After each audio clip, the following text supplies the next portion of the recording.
کہ آج آپ دیکھیں حدیثوں میں اتنی ساری حدیثیں ان سے مروی ہیں اور قرآن کی تفسیر ان سے مروی ہے۔ علم میں اتنا اونچا مقام آسانی سے نہیں ملتا ہے، اس کے لیے شہد کی مکھی کی طرح محنت کرنی پڑتی ہے، ایک ایک پھول پہ اس سے رس لے کے پھر چھتے میں جمع کرنا پڑتا اس کو۔ تو ایک انسان اگر محنت کرے تو اس کے لیے علم جمع کرنا آسان ہوتا ہے۔ یوں ہی علم نہیں آ جاتا ہے کہ سو گئے اور بیدار ہو گئے پورا علم آ گیا، نہیں، اس کے لیے محنت کرنی پڑتی ہے۔ اللہ کے نبی صلی اللہ علیہ وسلم فرماتے ہیں انما العلم بالتعلم، علم سیکھنے سے آتا ہے، سیکھنے کی محنت کرنے سے علم آتا ہے۔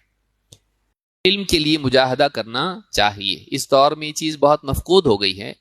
اللہ تعالی ہم سب کے آنے کو بیٹھنے کو قبول فرمائیں کہ آج کل تو بہت مشکل سے انسان دینی مجالس میں حاضر ہوتا ہے، کوئی آن لائن سن رہا ہے اور کوئی آف لائن سن رہا ہے اور کوئی آف لائن ہو جا رہا ہے۔ تو اس دور میں علم کے لیے جمع ہونا بہت ضروری ہے۔ کیوں؟ اس لیے کہ یہ فتنوں کا دور ہے، اور فتنوں سے بچنے کے لیے دو چیزیں ضروری ہیں، ایک بصیرت اور دوسرے تقوی۔ ایک بصیرت، دوسرے تقوی، کہ ایک انسان کے پاس وہ علم ہو جس سے وہ صحیح اور غلط میں فرق کر پائے۔